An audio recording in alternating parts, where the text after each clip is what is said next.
Welcome to Martangha YouTube channel. Isule mai sia Kapat san long zerun lui le luan ma chuan tin Idu ai sam sa tong e yang Kay mamin day to e at itaw saman Kasut pinang che Ang ulong ay lo Kay masang al siya Malasigat ko sana At sa iwan meram day Kapag pinang che Iswang ko lang medyo Chato yan siya rin Tonduang ka Kanchan tura Kardang amlo Kaswang tua Ngamlulong fe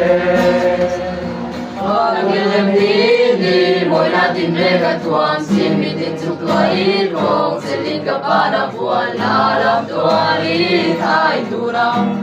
Lalo ba ruan singa Nangihilang niye Kopin mo lo het Siyalo hanik sa tore Lenger mo Nagkabyang note Sa lingko ka kung sakin Kan ruloy durang yayaw se Ang kambachin Rinang suwagi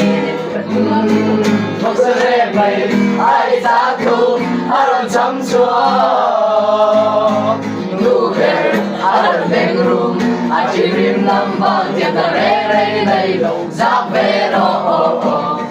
Naluan ka sa kuila daw ang siyang Ako to din kaluan ka katumsugan doon Kalalu din alpaverla Apur purar kangilan mo Mo ilang kantaya mo Dur Bititi kalim na asang Wala kang lengtog Sumsor irato na faluharuha Lingkamin mo Kukuy ka kuisaba Son horang ang sekto Langan pang pero Susong torang makafeng song Lang mahimo Kamaadig doon Ngang pasitaw pero karang pasito